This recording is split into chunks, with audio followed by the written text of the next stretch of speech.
우리는 지금까지 믿음에 대해서 함께 이야기를 나누어 보았습니다. 믿음은 하나님께서 먼저 우리를 찾아와 주시고 또 하나님께서 말씀을 통해서 설명을 해 주셔야만이 비로소 우리의 믿음이 시작된다라는 점에서 볼 때 믿음은 전적인 하나님의 은혜다 이렇게 이야기할 수 있을 것입니다. 하지만 이렇게 하나님께서 우리에게 은혜를 베풀어 주시는 것은 전부 우리의 인격에다가 말씀하시고 또 우리의 반응을 필요로 하는 것이기 때문에 믿음에는 삶에 따른 우리의 마땅한 책임이 요구되고 있다 이렇게 이야기할 수도 있을 것입니다.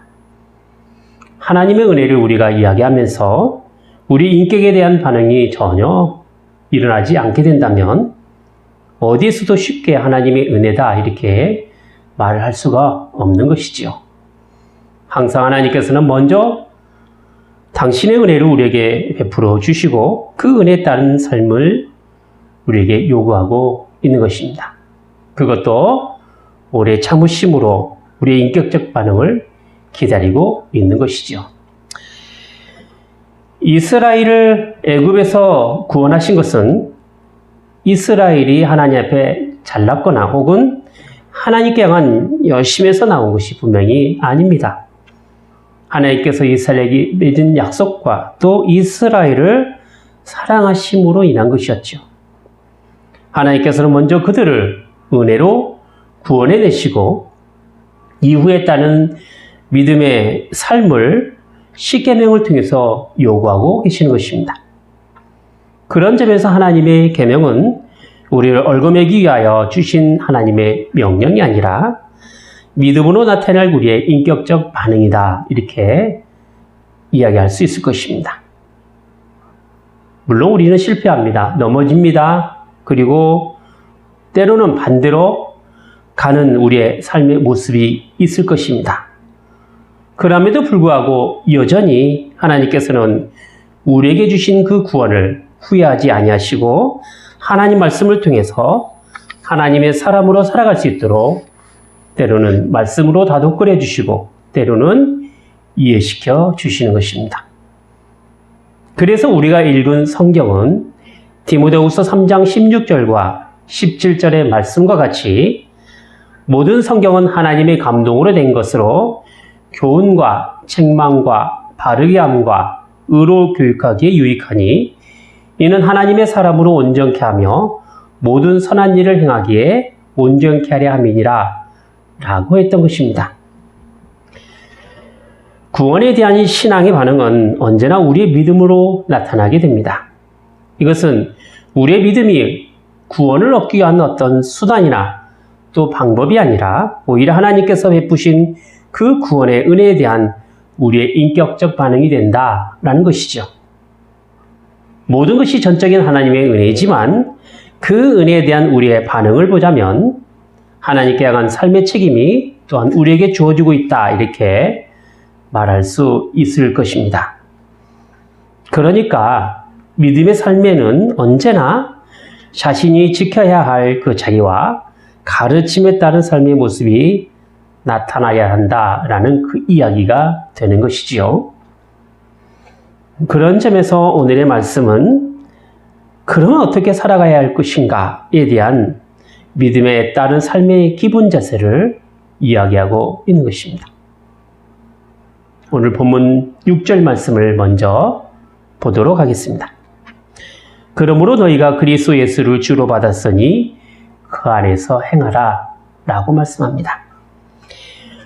예수님을 구주로 받았다라고 말하는 것은 믿음으로 인하여 나타난 결과이기 때문에 믿음으로 예수님께서 나의 구주가 되신다라는 것입니다.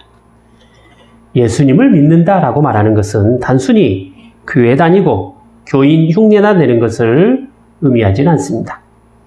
예수님을 나의 구주로 받아들이는 것이죠. 예수님께서 나의 구주가 되신다는 것에 어떤 의미가 있느냐 하면 나의 삶과 내 생명의 모든 것이 예수 그리스도에게 달려있다라는 의미입니다. 예수님으로 인하여 내 삶이 달라지고 또 예수님으로 인하여 구원받을 인생이 됨을 깨닫게 되는 것이죠. 예수님의 인생과 그 교훈의 말씀이 남의 이야기가 아니라 내 것이 되고 나의 구원으로 받아들이는 것에 있다라는 것입니다.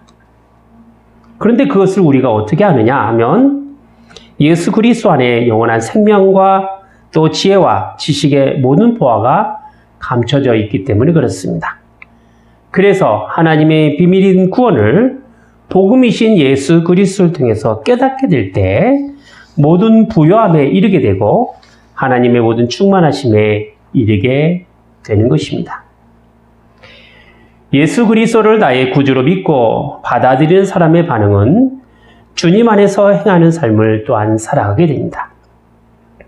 우리가 주님 안에서 살아가는 삶이란 우리의 모든 것을 예수님께서 가지고 계시기 때문에 우리의 마땅한 신앙적 반응이 우리의 구주이신 예수님께 향하여 있어야 된다라는 뜻이죠. 그래서 나의 생명도 나의 지식과 지혜도 그리고 내가 베풀어주는 어떤 사랑함도 다 예수님과 관련이 되어 있어야 되고 결국 예수님으로 말미암아 나타나야 된다라는 이야기가 되는 것입니다. 오직 예수라는 말이 갖는 의미가 바로 여기에 있는 것이죠. 우리가 예수님을 믿는다라고 말을 할 때에도 내 안에 가지고 있는 것이 예수 그리스도로 시작되고 또 예수 그리스도로 말미암고 예수 그리스도로 돌아가야 된다라는 것이죠. 우리의 신앙적 반응이 이렇게 예수님께 향한 인격적 반응으로 나타나게 될 때 비로소 예수 그리스도 안에 있다라고 말할 수 있는 것입니다. 자, 그렇다면 그리스도 안에 있는 믿음의 삶은 과연 어떤 것일까요? 오늘 말씀은 우리에게 세 가지로 교훈하고 있습니다. 그 첫 번째로 주님 안에 믿음의 뿌리를 깊게 박아야 된다라는 것입니다. 시편 1편에 보면 복 있는 사람에 대해서 쭉 열거하면서 3절에 이렇게 이야기하고 있습니다. 저는 시냇가에 심은 나무가 시절을 쫓아 과실을 맺으며 그 잎사귀가 마르지 아니함 같으니 라고 했습니다. 자, 나무가 어떤 환경에서도 과실을 잘 맺고 또 그 잎이 마르지 아니하는 것은 나무의 뿌리가 깊이 박혀서 충분한 영양분을 그 나무에게 공급해 줄 때 가능한 법입니다. 특히 시냇가는 열매를 잘 맺고 잎의 푸르름을 유지할 수 있는 좋은 환경이 됩니다. 그러므로 우리가 하나님의 복을 받고 살아간다라고 말할 수 있는 그 좋은 환경은 하나님의 말씀에 좋은 영적 영양분을 충분히 공급받을 수 있는 그런 환경을 조성하는 것에 있습니다. 그런 점에서 교회의 소중함이란 말씀의 은혜를 충분히 공급받고 또 누릴 수 있고 함께 성도의 교제를 나눌 수 있는 그런 장이 형성될 수 있게 가능하다 이렇게 말할 수 있는 것이죠. 두 번째로 주님 안에서 믿음으로 세워가야 합니다. 여기 세워가야 된다라는 본뜻은 함께 지어져 가야 한다라는 것으로 마치 벽돌이 하나씩 올라가면서 짓듯이 건물을 짓는 것입니다. 에베소서 2장 21절과 22절 말씀을 보면 그의 안에서 건물마다 서로 연결하여 주 안에서 성전이 되어가고 너희도 성령 안에서 하나님의 거하실 처소가 되기 위하여 예수 안에서 함께 지어져 가느니라 라고 하였습니다. 성경에서 표현하는 함께 지어져 간다라는 것은 바로 교회를 두고 말하고 있는 것이죠. 하나님께서 거하실 처소가 바로 성전인데 주님 안에서 믿음으로 살아가는 사람들은 다 하나님의 거하실 처소인 성전이 되는 것입니다. 어떻게 성전이 되어져 가느냐 하면 함께 지어져 갈 때 가능하다는 것이죠. 이렇게 성령 안에서 함께 성전으로 지어져 가는 믿음의 사람들이 바로 교회다 이렇게 말할 수 있는 것이죠. 그런 점에서 교회는 지어져 간다라는 개념에서 보면 어떤 건물로 이해가 될 수 있겠으나 눈에 보이는 건물의 개념보다는 서로가 하나의 신앙과 하나의 고백과 또 한 분 하나님을 모시고 살아가는 성전이 되어서 함께 교회를 세워가는 것으로 이해를 해야만 할 것입니다. 즉 믿는 우리가 교회가 되는 것이고 그 교회는 서로 믿음 안에서 교회에 속한 사람들과 함께 세워져 가게 되는 것입니다. 따라서 우리의 믿음은 어느 한 사람으로 이루어져 가는 것이 아니라 하나의 믿음에 속한 사람들끼리 모여서 하나의 교회를 이루면서 믿음으로 살아가야 합니다. 왜냐하면 혼자 하는 믿음은 그 믿음에 대해서 올바른 평가를 할 수가 없고 자칫 잘못된 사상으로 빠질 수 있기 때문인 것입니다. 교회 생활과 또 성도의 교제와 또 신앙의 삶을 통해서 신앙의 검증을 하게 됩니다. 그 검증으로 우리의 신앙을 확인할 수 있다라는 점에서 볼 때 교회가 주는 큰 유익이 될 수 있는 것이죠.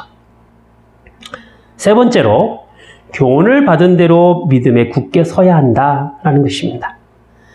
하나님의 말씀이 우리에게 주어지는 것은 우리가 하나님의 은혜로 인하여 우리가 하나님의 자녀인 것과 또 하나님의 사람이 되었다라는 이 놀라운 복음의 사실을 알고 믿는 것에 우선하게 되지만 더 나아가 하나님의 말씀이 우리로 하여금 하나님의 자녀답게 하나님의 사람답게 살아가게 하는 것에 또한 있다라는 것입니다. 에베소서 4장 13절 말씀에 보면 우리가 다 하나님의 아들을 믿는 것과 아는 일이 하나가 되어 온전한 사람을 이루어 그리스도의 장성한 분량이 충만한 데까지 이르리니 했단 말이죠. 예수 그리스도를 아는 것과 또 믿음으로 말미암아 하나님의 구원이 내 안에 있음을 확인한 것은 오직 하나님의 말씀을 통해서만이 가능합니다. 하나님께서 성경을 우리에게 주신 목적이 이와 같습니다. 하지만 하나님의 말씀은 우리가 믿음으로 하나가 되어 예수 그리스도 안에서 믿음의 사람으로 더욱더 자라나게 하는 데 있다라는 것입니다. 우리가 교회를 다니고 예수를 믿는다라고 고백하는 것에는 단순히 종교적 행위로 그치는 것이 아니라 우리가 무엇 때문에 교회를 다니고 왜 예수를 믿는가에 대한 근본적인 질문과 그 답이 하나님 말씀 안에서 찾게 될 때 비로소 하나님 앞에 우리의 삶이 받아들여지게 되는 것입니다. 물론 우리가 교회를 다니는 이유가 어떤 단체에 소속되어 있듯이 회원의 교제를 통해서 만나는 것을 말하고 있지는 않습니다. 우리의 만남은 믿음이라는 것을 전제로 두고 만나기 때문에 우리가 가진 믿음의 대상과 내용이 서로 다르면 절대 안 됩니다. 그리고 그에 따른 신앙 고백이 달라서도 안 됩니다. 하나된 믿음이 되어야만이 우리가 교회를 다니는 참된 이유를 거기서 찾을 수가 있는 것입니다. 그리고 왜 예수를 믿어야 하는가에 대한 근본적인 우리의 질문도 단순히 인생을 살아가는데 좋은 말씀을 주기 때문만이 아니라 나의 구원과 관련하여 예수님을 찾고 또 예수님을 만나야 하는 것입니다. 예수님은 4대 성인이 아니라 하나님의 아들이요 우리를 구원하시는 구세주가 되십니다. 많은 사람은 신앙을 갖는 이유를 자기의 행복과 안위를 찾기 위함이라고 생각합니다. 그래서 좀 더 자신의 유익을 줄 수 있는 신적 존재에게 빌고 또 비는 것이죠. 그런데 여기에는요, 우리의 요구와 또 간절함이 있을 뿐이지 신이 우리를 찾아와서 자신을 나타내 보이시고 우리의 인격에다 대고 말씀하시고 간섭하시고 호소하시고 알게 하시는 그런 것은 없다라는 것입니다. 그래서 기독교 신앙은 어떤 개념적 이해보다는 인간을 향한 하나님의 인격적 모습으로 이해를 해야만 하는 것이죠. 그렇지 않으면 성경에 표현되고 있는 비윤리적이고 비도덕적인 모습에 대해서 실망하고 의심하게 되는 것입니다. 생각해 보세요. 성경에 보면 어떻게 형제간의 살인을 직접 묘사하고 있으며 근친상간의 죄를 언급할 수가 있습니까? 어떻게 자기 아내를 다른 나라의 왕에게 스스럼 없이 내줄 수 있겠습니까? 실컷 죄를 지었는데도 용서하시는 하나님의 사랑이 그 안에 있는과 동시에 단 한 번의 죄도 용서하지 않고 단번에 쓸어버리시는 무서운 하나님도 성경에 계신단 말이죠. 사건마다 하나님을 절대화시키면 이런 이해하지 못하는 상황이 벌어지게 되는 것이죠. 하지만 하나님께서는 우리에게 찾아와 주셔서 자신을 절대화하지 아니하시고 우리 형편과 처지에 맞게 적용하시고 또 상대화시킵니다. 절대적인 하나님께서 우리의 삶에 부응하셔서 때로는 맞춰주시고 또 때로는 함께 해주신다라는 것이죠.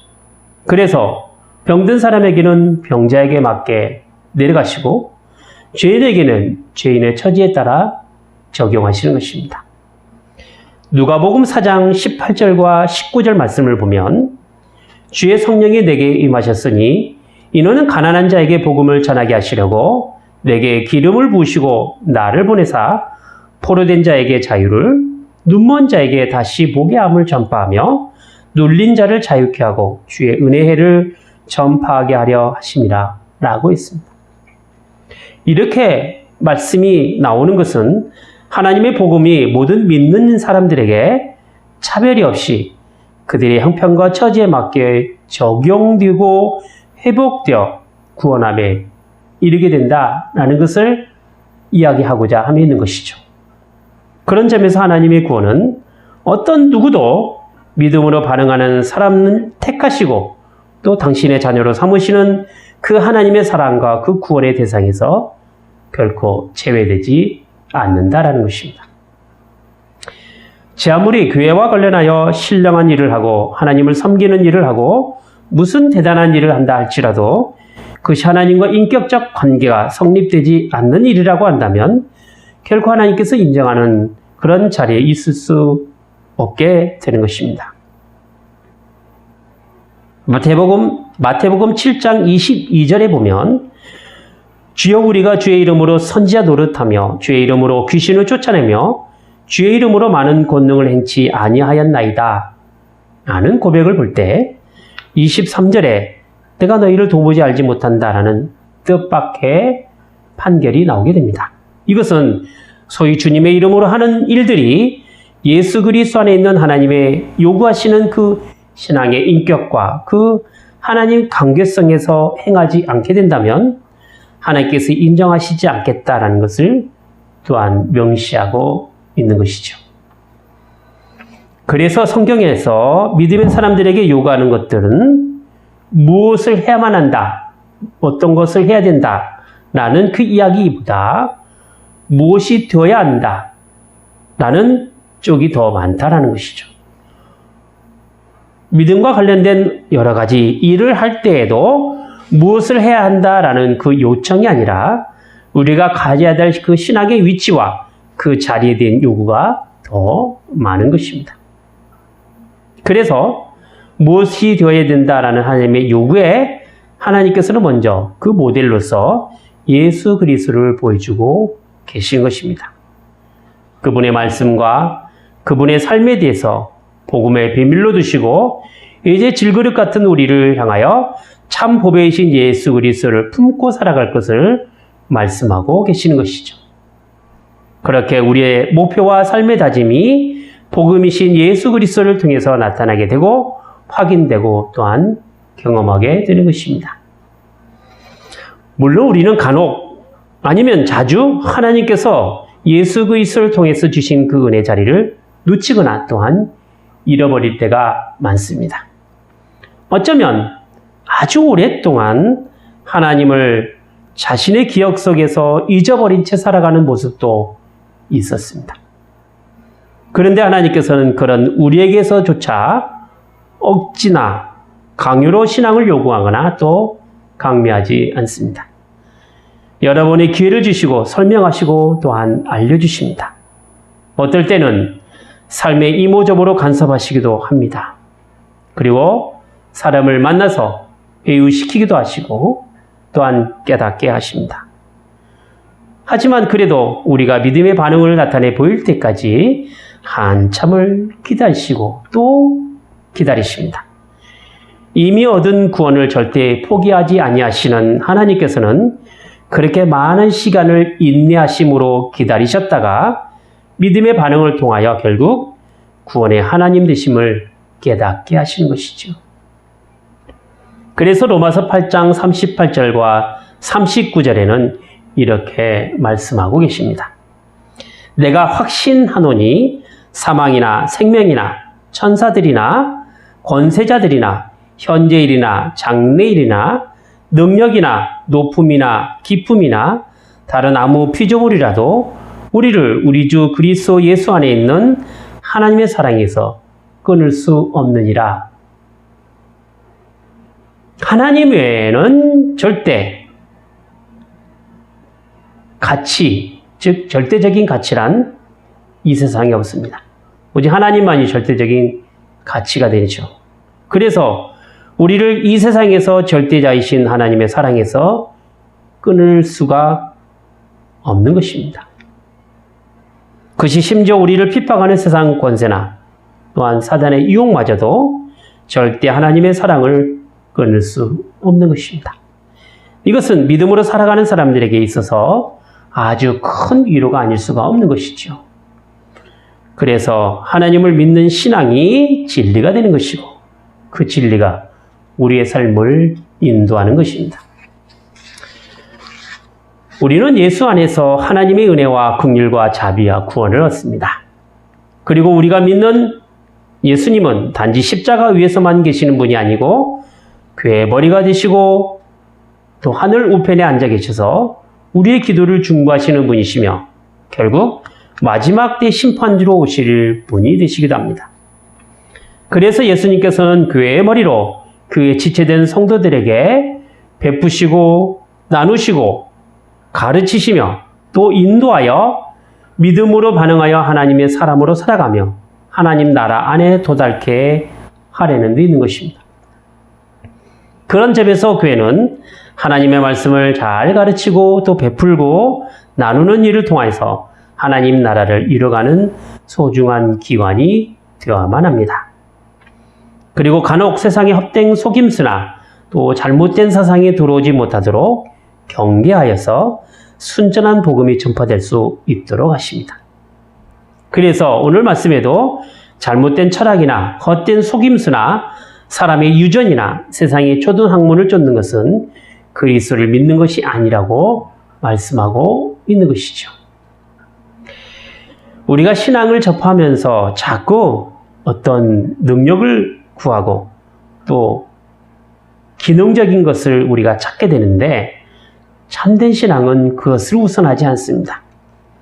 먼저 우리의 신앙에 우선할 것은 내가 하나님 앞에 어떤 존재로 서 있느냐, 또 내가 하나님 앞에 어떤 자리에 있느냐, 거기에 있는 것입니다.